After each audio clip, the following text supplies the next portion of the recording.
L'Atlantique, c'est jamais la même chose. C'est à la fois c'est ça qui est génial, c'est ça qui peut être terrible quelquefois, et c'est ça aussi qui est passionnant.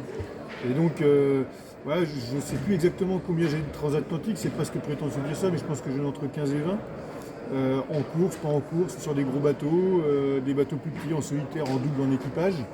J'ai eu la chance de beaucoup naviguer avec des projets géniaux à chaque fois. Et puis j'ai eu des histoires aussi de naufrages, quelquefois en Atlantique d'ailleurs, alors peut-être plus tard dans des saisons. Donc il ne faut pas faire le malin quand tu pars sur une transatlantique. C'est vrai que c'est pas bon du tout.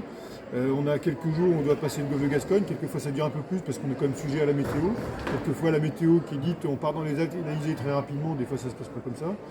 Donc ouais, il y a toujours un petit peu d'appréhension, même si moi j'aime beaucoup les conditions difficiles.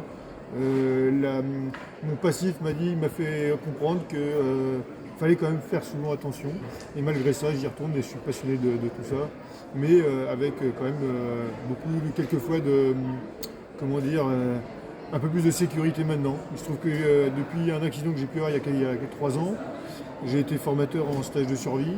Et du coup, tout ça, ça me remet aussi un peu dans le bain de attention, c'est des sports magnifiques, mais quelquefois ça peut être dangereux. Alors c'est quand même maîtrisé, hein, parce qu'il y a il y a des services de secours internationaux ou qui sont extrêmement bien organisés.